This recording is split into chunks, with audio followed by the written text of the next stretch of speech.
Hey guys, me again with another YouTube video. Today we're going to be taking a look at this final evolutionary process in a long line of weapons, some of which are kind of my favorite. I just so happen to own my first airsoft real-isk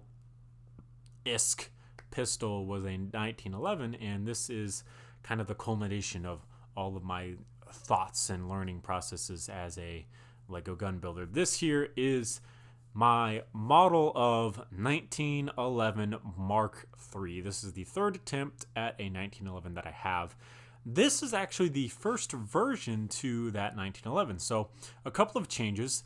I made a 1911 a while ago for the FBI operator loadouts. I believe in 2018, I think is when I last made a 1911.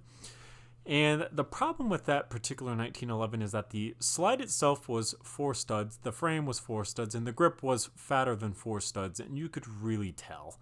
And that's not how the 1911 is supposed to work. The 1911, in all honesty, is 3 studs wide, and at the widest, 4 studs in the grip, which means it's an incredibly difficult pistol to make. The good news is I'm working inside of LDD. I don't have to worry about piece limitations. I don't necessarily have to worry about the most structurally sturdy things as well. So I went down the route of having something that is actually surprisingly relatively legal, and then on other areas being completely not illegal. So what we did is we took and we dropped the slide down from being 4 studs to 3 studs. We dropped the grip from being 4 studs down to 2 studs, and then the grip panels on the side bump it out to about 3. The frame itself went from 4 to 3 studs, and then from there we just did a couple kind of small changes here and there just to get the pistol up to par with my standard pistols nowadays. You guys can see that this is kind of where I really started to get better at making pistols itself.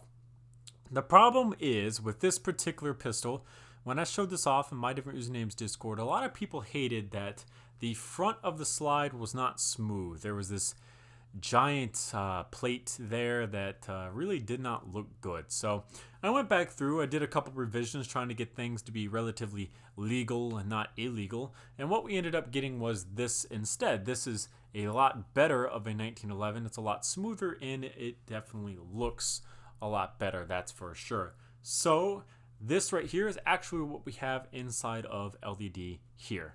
This is our model of 1911 Mark.III complete version number 2. This is a long time coming. So the frame itself has stayed relatively the same in terms of shape, other than it is now 3 studs wide. The grip itself has also stayed relatively the same in terms of shape. The only thing is it necked down from 4 studs to 2 studs in the front, and then 2 studs in the back, and it kind of flares out to a little bit of 3, and then the grip panels will put it somewhere right underneath 4 basically, which is quite a bit to do. In terms of working features, everything has stayed relatively the same. We do have our ambidextrous safety here as well. We do have our slide lock. We do have the grip safety, hammer, firing pin, and trigger and magazine release are all here inside the weapon itself. The magazine does come out the bottom of the grip just like so. There's a whole bunch of stuff in terms of techniques going on in this area. It's not for the faint of heart. It's more of a Christopher Hopman style level of building. There's a lot going on down there. The slide itself is basically a completely new slide. I scrapped the old slide. I went to a 3 stud wide slide, just slightly thicker than 3 studs wide, with a 2 stud wide barrel and a 1 stud wide guide rod down here at the bottom. This is a lot better of a slide. I am incredibly happy with the way that this slide looks, and I am happy that I was able to accomplish something like this. It's not something that can happen every single day, and the second it does happen, it makes me incredibly happy. So that right there is pretty much the model of 1911 Mark.III. Not too much to say about it. It's a fantastic model. I'm really happy that I was able to accomplish something like this. I had a lot of support going into doing something like this. It's not something that everyone gets to see every single day. So thank you guys so much for watching. Remember to comment and subscribe for more videos similar to this one. I'll see you guys later in another YouTube video another time. Thanks for watching.